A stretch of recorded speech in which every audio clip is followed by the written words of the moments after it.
आप सब कैसे हो? आशा करती हूँ आप सब अच्छे हो, मस्त हो, लाइफ को अच्छे से एंजॉय कर रहे हो। आज की हमारी स्टोरी है सुपर लेडी अनीका की। अगर वीडियो पसंद आ रही है तो प्लीज़ दोस्तों के साथ शेयर करें, लाइक करें और कमेंट कर ज़रूर बताएं।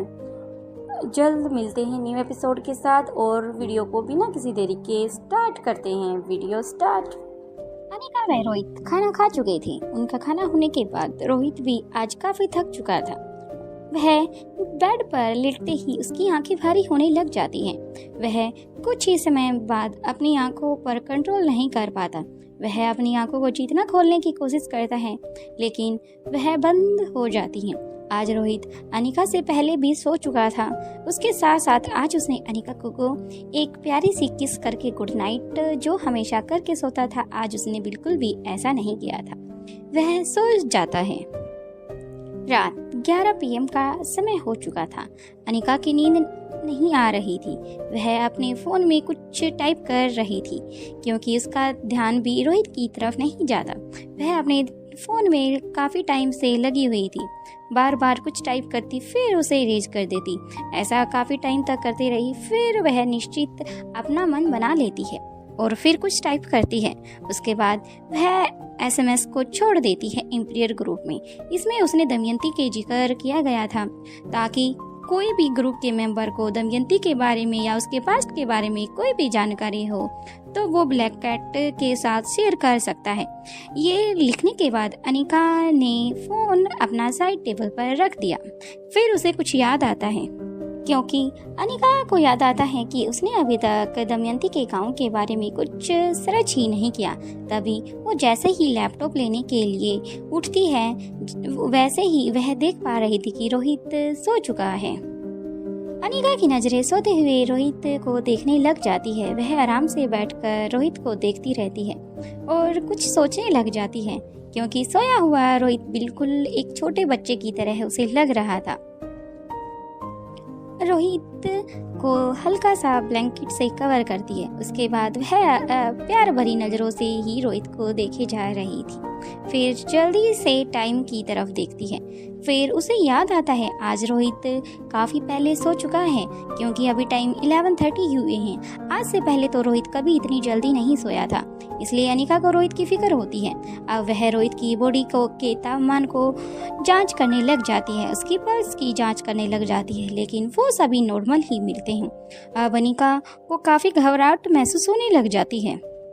अब अनिका अपना कान लगाकर रोहित की हार्ट बीट पर रख देती है और उसकी हार्ट बीट की जांच करने लग जाती है कि अच्छे से काम तो नहीं कर रही है। अब अनिका के फेस पर एक शरारती स्माइल आ जाती है, इसलिए वह क्योंकि अनिका को पता था कि सोने के बाद नॉर्मल से कुछ कम ही हमारे बॉडी की जो ऊर्जा है वो खपत होती है, इसलिए अनिका को वो सब चीज़ों का पता था कि रोहित ये सब जानबूझकर कर रहा है।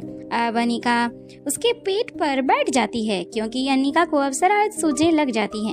अपनी टिमटिमाती आंखों से रोहित की तरफ देखने लग जाती है। अब रोहित को सांस लेने में थोड़ी सी परेशानी होती है। फिर रोहित अपनी आंखें खोल देता है।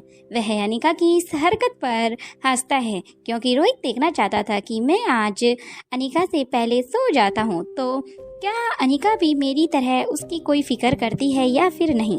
अब अनिका भी रोहित की तरफ देखकर हंसना स्टार्ट कर देती है क्योंकि रोहित भी अनिका को देखकर हंस ही रहा था।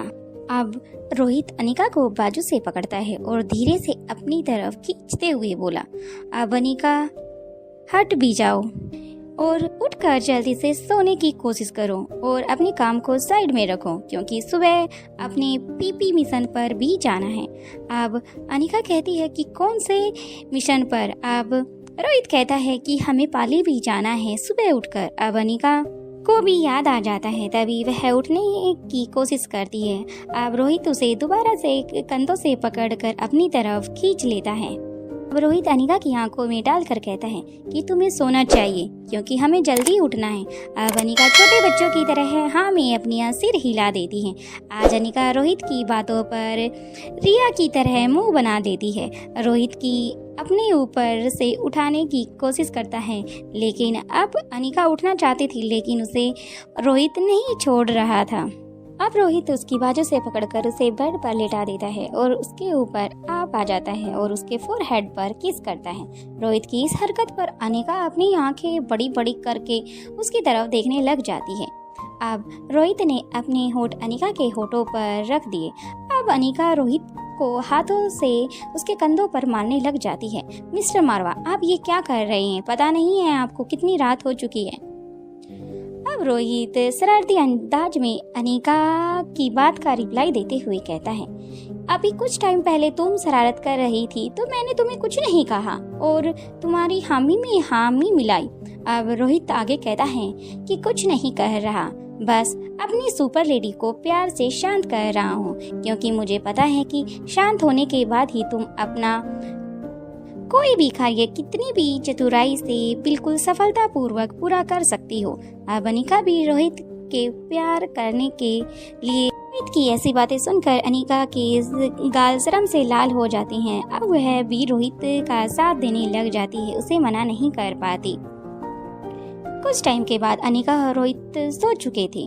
तभी उन्हें सोए हुए करीब 1 से 2 घंटा ही हुआ था। सुबह 4 AM का टाइम हो चुका था। तभी अनिका के फोन की रिंग बजती है। अनिका उठती है और नींद में ही रोहित को कहती है, फोन देखो, किसी का फोन आया है। रोहित अनिका को कहता है, लेकिन अनिका भी नींद में ही थी। फिर अनिका उठने की कोशिश करती है, लेकिन वह अपने आप को उठा नहीं पाती। फिर तभी वह रोहित के कंधे पर थपथपाते हुए कहती है, रोहित प्लीज फोन देखो ना, किसका फोन है। तभी अनिका का फोन साइड से रोहित उठाकर उसकी स्क्रीन की तरफ देखता है। यह किसी और की कॉल नहीं बल्कि प्रीति की कॉल आई थी। तब रोहित अनिका को फोन देते हुए कहता है, अनिका उठो जल्दी से, क्योंकि प्रीति की कॉल है। अब अनिका बिल्कुल जो कि अभी तक सुस्त थी वो उस एकदम से एक्टिव हो जाती है, जल्दी से फोन उठाती है। अनिका जैसे ही फोन उठाती है तो दूसरी तरफ से प्रीति की भारी आवाज सुनाई पड़ती है, अनिका दी जल्दी यहाँ अंदर लैब में आओ। इसलिए अनिका जल्दी से रोहित को कहती है, रोहित हमें अब चलना होगा जल्दी से। रोहित कहता है, कहाँ पर? फिर अनिका बताती है कि अंडरग्राउंड लैब में। कोई तो ऐसी बात है जो प्रीति बताना चाहती थी, लेकिन वो बता नहीं पा रही थी, इसलिए मैंने फ़ोन कट कर दिया। तभी दोनों अपने बिस्तर से उठते हैं और जल्दी से लैब की तरफ अपने कदम बढ़ा देते हैं। प्रीति भी उनके आने का इंतजार कर रही थी, इधर से उधर की तरफ घूम रही थी, क्योंकि आज कौटिल्य और भूमि दोनों का ही रेस्ट था। दोनों ही अपने रूम में सो चुके थे, इसलिए प्रीति उन्हें जगाना नहीं चाहती थी, क्योंकि 2 दिन से सौम्या की देख रेख दोनों ही कर रहे थे। इसलिए आज प्रीति ने अपनी ड्यूटी को वापस ज्वाइन कर लिया था। तभी प्रीति इधर से इधर टहली रही थी। तभी उसे सामने से रोहित और अनिका आते हुए दिखाई देते हैं। अब प्रीति हाफते हुए उनकी तरफ जाने लगती है। तभी अनिका उसे कंधे से पकड़ लेती है और आगे की तरफ ले आती है, जहाँ पर साइड में सोफे लगे हुए थे। अनिका प्रीति को वहाँ पर बिठाती है तो रोहित पानी का गिलास लेकर प्रीति को देता है। प्रीति अपना पानी जल्दी से फिनिश कर देती है, गिलास को साइड में रख देती है। अब अनिका प्रीति से कहती है, अब पहले तुम शांत हो जाओ, उसके बाद ही मुझे साफ साफ बता सकती हो। अब प्रीति बिल्कुल शांत हो चुकी थी। अब अनिका कहती है, अब बताओ क्या बात है।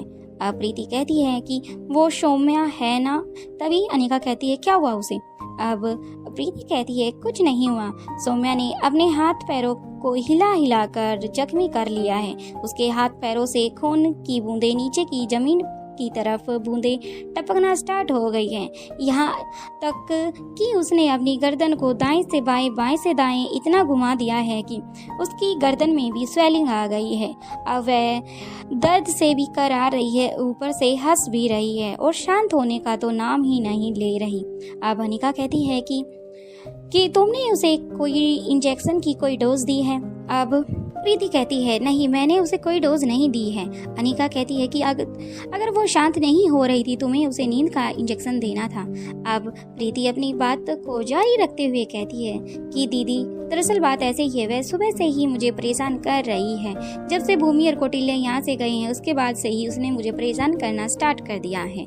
मैंने थक हार कर आपको ना बताकर उसे नींद का इंजेक्शन दे दिया था, जिसे के कारण से वो 7 से 8 घंटे तक आराम से सोती रही। लेकिन जब से वो उठी है तब से वो अपने हाथ पैरों और अपनी गर्दन को ऐसे ही नुकसान पहुंचाना स्टार्ट कर दिया है। अगर मैं उसे दोबारा इंजेक्शन देती तो शायद वह इस दुनिया में ना रहकर परलोक सुधार चुकी होती। अब अनिका को कुछ कुछ बातें समझ में आने लग जाती हैं। दूसरी तरफ बच्चे, जहाँ पर बच्चों को रखा गया था, चिराग ने उनकी आइडेंटिटी को बिल्कुल ही छुपा कर रखा गया था। चिराग के कुछ दोस्तों के जरिए ही उन बच्चों का एडमिशन कराया गया था, जिन्होंने अपनी आईडी के थ्रू उन बच्चों का वहाँ पर एडमिशन कराया था। उन बच्चों को समय पर काफ़ी चीज़ें सिखाई जा रही थी, अलग अलग तरीके की तकनीकें और मार्शल आर्ट, शूटिंग, काफ़ी ऐसे गेम भी थे जो उन्हें आगे जीवन में काम आने वाले थे। तो कुछ ऐसे भी थे जो उन्हें मुश्किल टाइम में बाहर निकलने की सिचुएशन को और ज़्यादा बेहतर बना सकें। वैसे तो अनिका के तीनों ही बच्चे अनिका की तरह बिल्कुल फास्ट और सुपर थे किसी ना किसी फील्ड में, लेकिन अनिका चाहती थी कि मेरे बच्चे अपनी हर चीज़ में आगे निकले, खासकर अलेक्जेंडर, क्योंकि जो खतरा अनिका के ऊपर मंडरा रहा है, कहीं ना कहीं आने वाले टाइम में वो खतरा कहीं अलेक्जेंडर को भी अपने चारों तरफ घेर ले। इसलिए अनिका उन्हें एक ऐसे जगह पर उनका आगे किया जो जीवन था उसको डेवलप करना चाहती थी, जिसे कि वह हर सिचुएशन से निपट कर लड़ कर उसे आगे बढ़े, ताकि आने वाले जीवन में उन्हें किसी भी तरह की सिचुएशन का सामना करने में कोई भी तकलीफ न हो, क्योंकि हर टाइम उनके मॉम डैड उनका साथ नहीं दे सकते, नहीं उम्र भर उनके साथ रह सकते हैं। इसलिए मेरे बच्चों को भी मेरी तरह अपने आप को कुछ साबित करने की ज़रूरत है, यहाँ तक कि अगर वो रोहित की तरह एक सफल बिजनेसमैन और पावरफुल भी बनते हैं, मेरे लिए वो भी काफ़ी। जगह पर अनिका ने अपने बच्चों को रखा गया था। उस घर में चिराग ने हर चीज़ों का सभी ज़रूरी सामान उनके पास ही था, क्योंकि एक बहुत बड़ी अच्छी सर्च करने वाली एक लैब थी, खेलने के लिए एक बहुत बड़ा हॉल था, और दूसरी तरफ हर पजल्स के लिए एक रूम अलग से बना हुआ था। अलेक्जेंडर अपना पूरा का पूरा टाइम उस लैब में ही गुजारता था, नए नए एक्सपेरिमेंट करता था। स्कूल का टाइम करने के बाद एक्सपेरिमेंट करता, उसके बाद वह फिर अपनी बहन के साथ उसके साथ गेम खेलता, और फिर आर्यन के साथ जाकर मैथ की पजल्स को सोल्व करता और नई नई बुक्स पढ़ता। लेकिन रिया इन दोनों भाई से विपरीत थी। वह अपना पूरा का पूरा टाइम वीडियो गेम में ही गुजारती थी। इससे अलग आजकल रिया को गेमिंग के साथ साथ गेमिंग में होने वाले जितने भी रूल्स थे या फिर कोई गेम था, उन्हें वो चीज़ें क्रिएट करना आ गया था, यानी कि अब रिया अपना खुद का गेम बना सकती थी।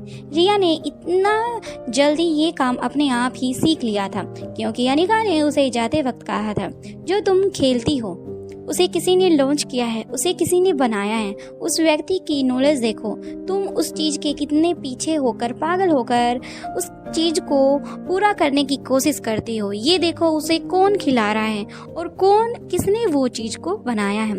जब रिया ने ये अपनी मम्मा की बात सुनी थी तो रिया अपनी आंखें बंद करके पूरे रास्ते और पूरा दिन कई दिनों तक इसी बात में उलझी हुई थी, लेकिन उसने ये चीज़ में महारत हासिल कर चुकी थी। अब बहुत जल्द ही रिया ने ये सब काम सीख लिया था। इसके साथ साथ वह अब अपना रूटीन का स्टडी का काम पूरा करना उसने स्टार्ट कर दिया था। ये रिया में इतना चेंज देकर उसके दोनों भाई काफ़ी खुश थे, क्योंकि रिया बस इतना पढ़ती थी कि वो अच्छे मार्क्स लेकर पास हो जाए।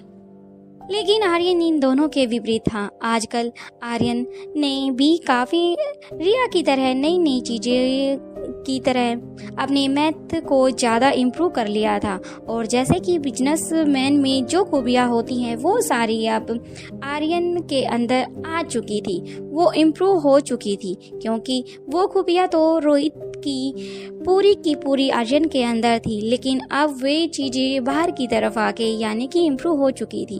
अब अनिका के तीनों बच्चे काफ़ी जीनियस बन चुके थे। कुछ टाइम में ही उन्होंने अपने अंदर जो उनके अंदर खामियां थी उन सभी को दूर कर लिया था। ये देखकर चिराग काफ़ी खुश होता था और छोटी छोटी क्लिप रोहित के पास भी भेजता था। लेकिन रोहित ने कभी अनिका को ये सब नहीं बताया और नहीं अनिका को बताना उसे अभी सही लगा, क्योंकि वह एक सही टाइम का इंतज़ार कर रहा था। क्योंकि अनिका को भी नहीं पता था कि रोहित ने जहाँ पर बच्चों को रहने का इंतज़ाम किया है वहाँ पर कुछ चीज़ें अपने आप से जोड़ी हैं जो कि चिराग द्वारा जोड़ी गई हैं। दूसरी तरफ दमयंती का किला। दमयंती अब बिल्कुल खामोश हो चुकी थी, क्योंकि अंतिम संस्कार के बाद वो अपने वापस किले की तरफ आ गए थे। इसलिए दमयंती उसी मंजे पर बैठ जाती है और साइड में उसके नीचे आराम से उसके पैरों के पास अनोखी बैठ जाती है। अब अनोखी दमयंती को चुप कराते हुए आश्वासन देते हुए कहती है, माँ साहब, आप मुझे बता सकती है कि आगे क्या कुछ करना है, ताकि मैं आपकी सत्ता को बरकरार रखने के लिए अपनी जान भी दे सकती हूँ। अगर आप चाहो तो मुझे कोई भी काम सौंप कर एक बार देख सकती हो कि मैं अपने उस मकसद में खरी उतरती हूँ या फिर नाकाम होती हूँ। अब दमयंती कुछ सोचने लग जाती है, लेकिन वह अनोखी से कहती है, अभी मुझे शांति चाहिए, इसलिए मैं शांत रहना चाहती हूँ। इसलिए तुम भी यहाँ की देखरेख और भाग दौड़ को ही संभालो। अब दमयंती वापस अपने रूम में चली जाती हैं, लेकिन अनोखी के दिल पर ठेस पहुँच चुकी थी, क्योंकि वह लच्छो की जगह लेना चाहती थी। अब तो लच्छो दमयंती के पास भी नहीं थी, लेकिन फिर भी उसने अनोखी को वो काम नहीं सौंपा जो अक्सर वह लच्छो को सौंपती थी। अब अनोखी के मन में भी काफ़ी उथल पुथल मच चुकी थी। बाकी का नेक्स्ट एपिसोड में देखते हैं। वीडियो पसंद आ रही है तो प्लीज़ ज़्यादा से ज़्यादा शेयर करें, लाइक करें, कमेंट करें। दोस्तों, कुछ चैनल का मानना है कि मैं कर रही हूँ। आप पहले तो मैं ये कह रही थी मैं नहीं कर रही, अब मैं ये बोल रही हूँ हाँ मैं कर रही हूँ। बाकी सब समझदार है, इस वीडियो को सुन रहे हैं तो आप सब जान सकते हैं। और किसी के बारे में ब्लेम करने से पहले 100 बार सोचना चाहिए, क्योंकि अगर स्ट्राइक मारने पर आए तो पॉकेट एफएम तुम्हारे चैनल पर स्ट्राइक मार सकता है, क्योंकि मैंने भी और तुमने भी उनकी स्टोरी को कॉपी किया है। क्योंकि जो पुरानी स्टोरी हैं वो सारी की सारी पॉकेट एफएम से ही ली गई हैं। उसके बाद जो राइटर ने प्रोवाइड की वो स्पेशल एक को नहीं, सभी के चैनल पर वो स्टोरी है। क्योंकि जिसके पास वो स्टार्टिंग में स्टोरी थी वो भी हमें कह सकता है कि तुमने हमारी स्टोरी को कॉपी किया है, लेकिन उन्हें को भी पता है कि ऐसा कुछ नहीं है। क्योंकि जो यूट्यूब पर स्टोरी है या फिर कोई सॉन्ग पर कोई वीडियो बनाता है वो एक जैसी बना सकते हैं, इस पर कोई भी कॉपीराइट नहीं दे सकता। अगर दे सकता है तो बस ओनली पॉकेट एफएम दे सकता है अगर उसकी वीडियो है। लेकिन मेरे चैनल पर देवी जी मैं आपको बता दूं, मेरे चैनल पर कोई भी ओल्ड यानी कि 1244 से